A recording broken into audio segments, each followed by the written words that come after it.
예, 잘 쉬셨습니까? 순교시 마카비의 독립시대부터 우리 다시 2강을 듣도록 하겠습니다. 자, 마카비. 아마 많은 성도님들이 좀 약간 생소하실 것 같아요. 하지만 마카비 중요합니다. 자, 마카비 1서와 2서 외경이라고 있는데요. 이 마카비 1서, 2서를 통해서 하스모니아 왕가가 생기고 그 뒤에 헤롯 왕가가 생기게 됩니다.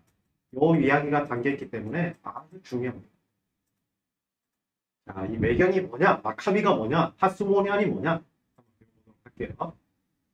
자, 아까 지난번에 우리가 마지막 시간에 배웠던 것처럼 프톨레마이오스 이집트 왕조가 원래 팔레스타인을 점령하고 있었습니다. 하지만 이 프톨레마이오스 왕조는 이제 시리아의 셀루쿠스 왕조하고 피튀기게 계속해서 싸웁니다. 서로 이집트와 메소포타미아 문명을 통일시키려고 피터지게 싸우는데요. 특히 이 셀루코스의 수도가 바로 시리아 안티옥입니다. 네, 우리가 많이 안디옥 교회 하잖아요. 그 안디옥이 바로 이 셀루코스가 만든 수도입니다. 그리고 이 지역을 시리아라고 부르게 되었죠.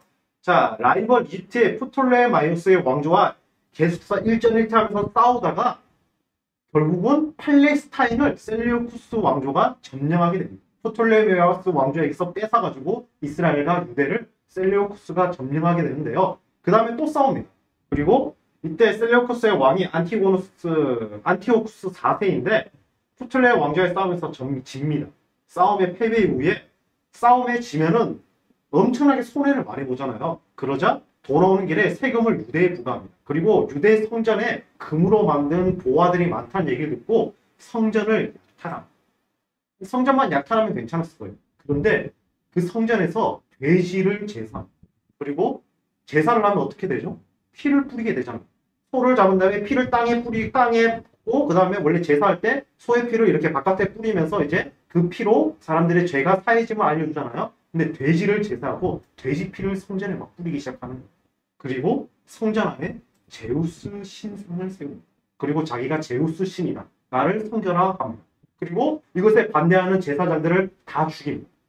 제사장들을 죽이고 반대하는 유대인들을 다 학살해버립니다. 그리고 자기 신 셀레우쿠스파 사람들로 제사장을 세우고 그렇게 종교를 마구잡이로 유대교 신앙을 박살내려고 합니다. 그러자 여기에 반발한 사람이 있습니다. 바로 제사장 마타디아입니다. 제사장 마타디아가 거기서 이제 반란을 일으켜요. 그리고 이 제사장 마타디아 중에서는 아들이 있었는데 그 마카비라는 사람이 있습니다. 이 마카비의 별명이 이제 마카비가 망치란 뜻이거든요. 정확하게는 별명입니다. 이 사람이 승리해서 예루살렘 주변을 점령하게 됩니다. 자, 보십시다. 자, 그 큰 셀레우쿠스 제국이 있지만 이 마카비 왕조가 예루살렘과 여리고를 비롯한 유다 일부 지역을 회복해요. 그 다음에 성전에 있는 돼지피, 제사 그리고 제우스 신상을 다 버리고 불로 태우고 그 다음에 성전을 정화했다고 이 사람들은 그들의 크리스마스 명절인 하누카를 축하합니다. 이 하누카가 우리가 한자로 번역한 거는 수전절이라고 합니다. 요한복음에도 나오죠. 수전절이라고 성전을 청소한 날이라고 해서 촛불을 켜면서 축하하는 날을 명절을 만들게 됩니다. 자, 보시면요. 자, 그 다음에 마카비도 그 다음에 이렇게 수복은 했지만은 셀루쿠스 왕조가 계속 공격하잖아요. 싸우다가 전사를 하게 되고요. 이 사람의 조카인 요한 힐카누스가 독립을 성공합니다. 요한 힐카누스 시대 때는 이제 셀루쿠스가 이제 평화 조약을 맺고 더 이상 쳐들어가지는 않겠다. 세금만 바치면은 너희 왕조를 인정해주겠다 해서 하스모니안 왕조를 세우게 됩니다. 자, 중요한 게 있습니다. 원래 이 요한 힐카누스 마카베오가 바로 제사장 마타디의 아들이잖아요. 이 사람들은 제사장이에요. 그러면서 왕의 직분을 같이 가지게 되는 것입니다. 왕이면서 제사장. 이게 바로 하스몬 왕조의 특징입니다. 자, 이 왕조의 계보를 한번 볼게요. 자, 제일 처음에 마타디아가 시몬 마타디아였죠. 시몬 마타디아가 점령한 건 요만했지만 이제 조카인 요한 힐카누스 1세 때는 이제 이스라엘 영토를 다 회복합니다. 거의 다 회복을 하게 되는데요. 자, 제사장 마타디아가 반역을 일으키고 아들인 요한과 시몬과 마카비아, 엘라살과 요나다. 네, 제가 착각했네요. 시몬이 힐카누스가 조카라 했죠. 여기 아들입니다.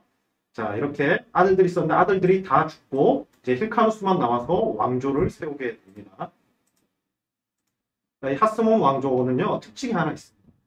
자, 대제사장 후계가 아니었어요. 대제사장은 아론의 직계 후손만 될 수 있습니다. 그런데 제사장 가문이긴 했는데 대제사장 직계는 아니었어요. 그리고 왕족인 유다지파도 아니었습니다. 대제사장 후계도 아니고 유다지파도 아닌데 왕이면서 대제사장을 파스몬이 한 거예요. 그러자 많은 사람들이 불만을 가졌어요. 자, 그 다음에 요한 힐카누스는요, 또한 제2의 알렉산더를 꿈꿨어요. 그래서 옆에 있었던 에돔을 완전히 점령해버립니다. 그리고 양자택일을 강조해요. 죽거나 아니면은 유대교로 개종을 하는. 자, 그때 강제로 유대교로 개종한 가문이 있습니다. 이 에돔의 귀족 가문이 바로 헤롯 가문입니다. 자, 그 다음에 요한 힐카누스가 죽고 나서요, 왕족끼리 새로 내분이 일어나요. 서로 자기가 왕을 차지하겠다고 내분이 일어나자 누구는 제사장 하겠다, 누구는 왕을 하겠다, 막 서로 이렇게 직분이 나면서 싸우다가 이 틈을 타서 이제 유대교로 개종한 에돔의 귀족 가문이었던 헤롯 가문이 유대인도 아닌데 왕이 되버립니다. 한번 지도로 볼까요? 자, 표를 보면요. 자, 요한 힐카누스가 마카비의 조카였던 요한 힐카누스가 왕이 되고요. 그 다음에 아들들이 이제 막 서로 계속 내분을 합니다. 내분을 계속 하다가 결국 아리스토블루스 3세가 이제 이렇게 쿠데타로 왕이 되었는데 헤롯이 로마를 등에 업고 아리스토블루스를 제거해버립니다. 그리고 로마에게 허락을 받아서 이제 하스모니안 왕조가 아닌 헤롯 왕조를 세우게 됩니다. 네, 그래서 이 헤롯 왕조가 바로 예수님 시대까지 온 거죠. 자, 그러면은 왜 예수님이 베들레헴에서 태어났다는 동방박사의 말을 듣고 헤롯 왕이 깜짝 놀라서 베들레헴의 아기들을 다 학살한 이유가 나옵니다. 왜냐하면 헤롯 왕조는요, 이스라엘 민족이 아니에요. 유대 민족도 아니고요. 당연히 다윗 가문도 아니에요. 그러다 보니까 베들레헴 땅에 미가의 예언대로 베들레헴 에브라다에서 왕으로 태어난 사람이 있다는 얘기를 들으니까 화들짝 놀란 거예요. 그래서 학살하게 됩니다. 자, 그리고 이 헤롯이 또 만든 게 뭐였죠? 성전을 크게 짓잖아요. 왜냐하면 인기를 못 얻으니까 성전을 크게 짓는데 그것은 우리 4교시 때 보도록 하겠습니다. 자, 4교시 유대인 디아스포라입니다. 자, 70인역과 회당과 헤롯 왕가와 그 다음에 헤롯이 중건한 헤롯 성전에 대해서 우리 한번 알아보도록 하겠습니다. 자, 디아스포라라는 말이 있습니다. 바벨론 포로 때 페르시아 전역으로 흩어진 유대인들을 디아스포라 유대인이라고 합니다. 헬라어예요. 그리스어인데 흩어졌다라는 뜻이거든요. 자, 이들은 공통된 언어인 아람어를 썼습니다. 왜냐면은 페르시아는 되게 넓어요. 저 인도 지역까지, 그리스부터 인도까지를 점령했는데 그 사람들은 다 아람어만 쓰면 서로 소통할 수 있었단 말이에요. 당연히 포로로 흩어졌기 때문에 디아스포라 유대인들은 아람어를 썼죠. 그리고 헬레니즘, 그리스 시대가 되니까 이제 알렉산더가 그 땅을 그대로 점령하고 그 다음에 디아도코의 내전이 일어났지만 포톨레미 왕조나 셀류키스 왕조나 다 그리스 왕조잖아요. 그러다 보니까 고위 계층은 헬라어를 썼어요. 자, 귀족과 왕들이 헬라어를 쓰니까 어떨까요? 일반 민중은 아람어를 써도 성공하려면 헬라어를 배워야겠죠. 장사를 하려면 헬라어를 배워야겠죠. 귀족들의 구미에 맞춰야 하니까. 그러자 아람어랑 헬라어를 같이 쓰게 됩니다. 이스라엘 민족들은요, 아람어랑 헬라어를 같이 쓰고요. 그 다음에 또 로마 제국이 오잖아요. 로마 제국이 다 통일하잖아요. 그러면서 여기서 라틴어가 추가가 되게 되죠. 자, 그것까지는 배우지 않고요. 자, 디아스포라는 이렇게 전용으로 터집니다. 제일 처음은 예루살렘에서 페르시아만 갔다가 아프리카, 유럽, 러시아, 그 다음에 나중에는 중국까지 다 흩어지게 됩니다. 자, 이 디아스포라 유대인들이 바로 성전을 대체해서 세운 것이 회당, 시나고그입니다. 왜냐하면 원래는 성전에서 매번 제사를 드리고 교육도 받고 해야 해요. 그런데 너무 멀잖아요. 그렇기 때문에 안식일마다 서로 모여서 말씀을 나누고 예배하고 재판하고 그 다음에 학교의 역할을 같이 한 게 바로 회당입니다.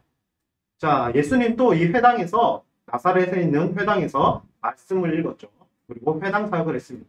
사도 바울도 선교 여행을 할 때 이 디아스포라 유대인들이 세운 회당을 우선적으로 방문해서 먼저 유대인들에게 말씀을 나눴습니다. 자, 그리고 중요한 게 있습니다. 이 디아스포라 시대 처음에는 아람어만 쓰면 됐었는데 그 다음에 이제 헬라어를 쓰게 되니까 헬라 성경이 필요하게 된 거예요. 왜냐하면 성공하기 위해서는 헬라어를 배워야 했거든요. 그래서 헬라 성경이 필요한데 이것을 좀 이따 설명해 드리도록 하겠습니다. 일단 회당은요, 이렇게 구성되어 있어요. 자, 독서대에서 오경을 낭독하고요. 성전에 있는 것 같은 7 등잔대가 있고 여기에 율법서들이 성경 말씀들이 있고요. 저 위에는 여자와 어린아이들이 있고 자, 그 다음에 여기서 학교처럼 앞마당에서 교육을 하게 되고요. 종결례를 위한 물 항아리들이 있었죠. 자, 이렇게 아까 헬라어를 써야 한다고 말했잖아요. 그러니까 헬라어를 쓰는 사람들을 위해서 이집트 알렉산드리아에서 70인역 성경을 만들게 됩니다. 자, 국제 통용어인 헬라어로 구약 성경을 번역한 겁니다. 72명의 학자가 번역했다고 해서 70인역이라고 합니다. 자, 이 70인역이 왜 중요하냐? 엄청 중요합니다. 이 그리스 헬라어로 기록된 신약 성경에서 구약을 인용할 때 히브리어에서 인용한 게 아니라요. 이 70인역 구약 성경에서 인용을 했습니다. 네, 그 이유는 뭐 간단합니다. 헬라어로 이제 어차피 통용된 언어를 써야 하니까 그 사람들이 이해할 수 있게 70인역 성경에서, 왜냐하면 히브리어에서 가지고 오면 또 중간에 번역을 새로 해야 하잖아요. 그러니까 구약 성경을 인용할 때 이사야서나 이런 걸 인용할 때 70인역에서 가져온 겁니다. 그렇기 때문에 우리 성도님들이 신약 성경 읽을 때 분명히 이사야서라고 각주가 되어 있고 시편이라고 각주가 되어 있는데 구약 성경과 대조해 보면 약간 문법이 달라요. 왜 달라요? 예, 신약 성경에 인용된 구약 성경은 70인역 성경 때문이기 때문입니다. 그리고 또 중요한 게 하나 더 있습니다. 제목이 변경된 겁니다. 자, 우리는 첫 번째 성경을 창세기로 알고 있죠. 근데 히브리어 성경은요, 창세기라고 기록되어 있지 않습니다. 태초에라고 기록되어 있어요. 태초에 하나님이 천지를 창조하시니라 1장 1절에 있는 그 태초에가 창세기의 진짜 이름입니다. 그런데 왜 우리는 태초에라고 안 하고 창세기라 할까요? 70인역에서 창세기라 번역했기 때문에. 민수기도 마찬가지예요. 민수기도 백성의 숫자를 센다, 넘버스라는 뜻을 갖고 있잖아요. 민수기도 원래는 히브리어 성경에서는 광야에서라는 뜻을 가지고 있습니다. 그런데 70인역 번역을 할 때 광야에서, 태초에는 직관적이지가 못하잖아요, 제목이. 그래서 이제 이 70인역의 학자들이 그 뜻에 맞춰서 백성의 숫자를 세서 민수기, 세상이 처음 시작됐으니까 창세기, 애굽을 탈출했으니까 출애굽기, 이런 식으로 구약 성경들의 이름을 정했습니다. 그리고 이 70인역 성경 때 이제 열왕기가 상하로 분리되고요, 에스더서랑 느헤미야가 분리가 되기 시작한 거죠. 그래서 열왕기사, 역대상, 하, 그리고 사무엘상하 원래는 다 한 권의 성경이었는데 70인역 성경 때 분리를 시킨 것입니다. 이거를 기억해 줬으면 좋겠습니다. 자, 그 다음에 이제 위경과 외경이 있습니다. 자, 우리가 흔히 알고 있는 구약 39권은요, 정경이라고 합니다. 왜냐하면 유대교인들이 이제 히브리 성경으로 39권만 정해서 정경을 만들었습니다. 그리고 이 유대교의 성경을 우리 개신교가 그대로 가져갔고요. 자, 그런데 중요한 점이 있습니다. 70인역은요, 헬라어로 기록됐잖아요. 그러니까 70인역에는 정경 39권 말고도 헬라어로 기록된 성경들이 추가로 수록되어 있습니다. 토빗기, 유딕기, 그리고 다니엘서는 12장까지인데 13장, 14장, 그 다음에 에스더의 추가본, 그 다음에 바룩서, 집회서, 지혜서, 마카베오 상하권, 마카베오 상권, 문하세의 기도, 아까 포로로 끌려갔다 했잖아요. 그 다음에 시편 151편, 이런 성경들이 추가가 되어 있습니다. 자, 그런데 유대인들은 이 성경을 정경으로 인정하지 않습니다. 왜냐고요? 구약으로 기록되지 않아요. 그러니까 히브리어로 기록이 되어 있지 않아요. 이 외경의 특징은요, 히브리어가 없어요. 그리스어로 된 성경만 있어요. 그러면 외경, 유대인들이 보니까 70인역, 비록 같은 유대인들이 번역했지만 히브리어 원문이 없네. 그리스어로 된 것만 있네. 그러면 이거는 정경이 아닙니다. 하지만 성경이 아니라고 할 수는 없으니까 외경으로, 외적인 부록 성경으로 인정해 줄게요. 자, 우리 개신교 같은 경우는요, 이 외경을 인정하지 않습니다. 자, 왜 그러냐면요, 가톨릭에서는요, 이 외경까지 70인역 성경을 그대로 인정했기 때문에 가톨릭 성경, 그러니까 저기 천주교 성경을 보면요, 이게 다 추가되어 있습니다. 이게 다 추가가 되어 있어요. 토비키, 유대기도 외경이라고 해서 맨 뒤에 마카베오 상하권이 추가가 되어 있습니다. 그러자 우리 가톨릭에서 성경 중심의 개혁을 외친 루터나 칼빈이 보기에는 이거는 아니거든요. 그렇기 때문에 성경 정경에서 빼버렸습니다. 유대인들이 말하는 대로 구약 39권만 인정을 합니다. 자, 그 다음에 이제 외경도 아닌 성경들이 있어요. 에녹서나 12족장 언약서 등 65권 이상의 성경들이 있어요. 이 성경들은요, 위경, 가짜 위, 거짓 위를 써서 가짜 성경이라고 합니다. 당연히 이 위경들도 히브리어로 기록 안 되어 있고요. 거의 다 그리스어로 기록되어 있거나 심지어 라틴어로 기록되어 있고 아람어로 기록된 성경도 많습니다. 이 성경은 70인역에 기록이 되어 있지 않기 때문에 비록 다른 사람들이 쓴다고 해도 이거는 인정하지 않습니다. 아예 위경, 가짜라고 말합니다. 자, 이제 70인역 이렇게 이해하시면요, 이제 헤롯 원가 마지막으로 이제 배워보도록 하겠습니다. 자, 에돔 사람인 헤롯이 왕이 되자 정치 파벌들이 새롭게 생겨납니다. 자, 이 정치 파벌은요, 원래 있었어요. 왜? 이전에 하스모니안 왕조가 정통 유다 지파 자손, 다윗 자손이 아니었어요. 그 다음에 대제사장 아론의 직계 자손도 아니었어요. 그래서 원래 파벌이 나눠져 있었어요. 아니, 유대 왕족도 아니고 대제사장 후손도 아닌데 너희들이 어떻게 왕이냐? 원래 파벌이 있었는데 한술 더 떠서 에돔인 헤롯이 로마의 등을 잇고 왕이 되니까 파벌이 더 많이 나뉜 거예요. 뭐 사두개파, 바리새파, 열신당, 헤롯 당파, 에세네파 엄청나게 파벌이 많이 나뉘는데 이건 우리가 다음 주 예수님 복음서 시대 때 배우도록 하고요. 자, 이때 헤롯 대왕은요, 인기를 얻기 위해서 성전을 중축합니다. 거대하게 짓게 돼요. 한번 볼까요? 자, 원래 솔로몬 성전도 엄청 거대했습니다. 근데 솔로몬 성전보다 더 큰 게 헤롯 성전이에요. 헤롯 성전은요, 헤롯이 죽고 나서도 60년이 지나도록 완성이 안 됐어요. 그래서 예수님이 분명히 말하죠. 자, 저 헤롯 성전 보세요. 저 얼마나 큽니까? 하지만 예수님은 헤롯 성전을 보면서 돌 위에 돌 하나도 남기지 않고 다 망하게 될 것이다 말하는 헤롯 성전. 실제로 예수님이 죽고 나서 완성이 되는데요. 완성되고 몇십 년도 못 가서 로마인들에 의해서 돌 위에 돌 하나도 남지 않고 완전히 다 사라지게 됩니다. 왜냐하면 솔로몬 성전 다음은 헤롯 성전이 아니라 예수님으로 성전이 완성되고 그 예수님의 성전은 우리 기독교인들로 완성되기 때문입니다. 자, 이렇게 헤롯 왕이 죽고 난 다음에는요, 이스라엘 민족들이 청혼을 합니다. 로마까지 가서 청혼을 해서 로마가 영토를 분할시킵니다. 자, 한번 볼게요. 그래서 보면은 예수님 시대 때 분명히 헤롯 대왕이 있었는데 뭐 다른 헤롯들이 많이 나와요. 헤롯 빌리 3세, 자, 그 다음에 이제 헤롯 안티파스, 그 다음에 헤롯 또 여기 아빌렌 이쪽 헤롯도 있고 아들들 헤롯들로 나라가 나뉘게 되고요. 예루살렘을 비롯한 제일 중요한 땅은 로마가 직할로 총독을 보내서 다스리게 됩니다.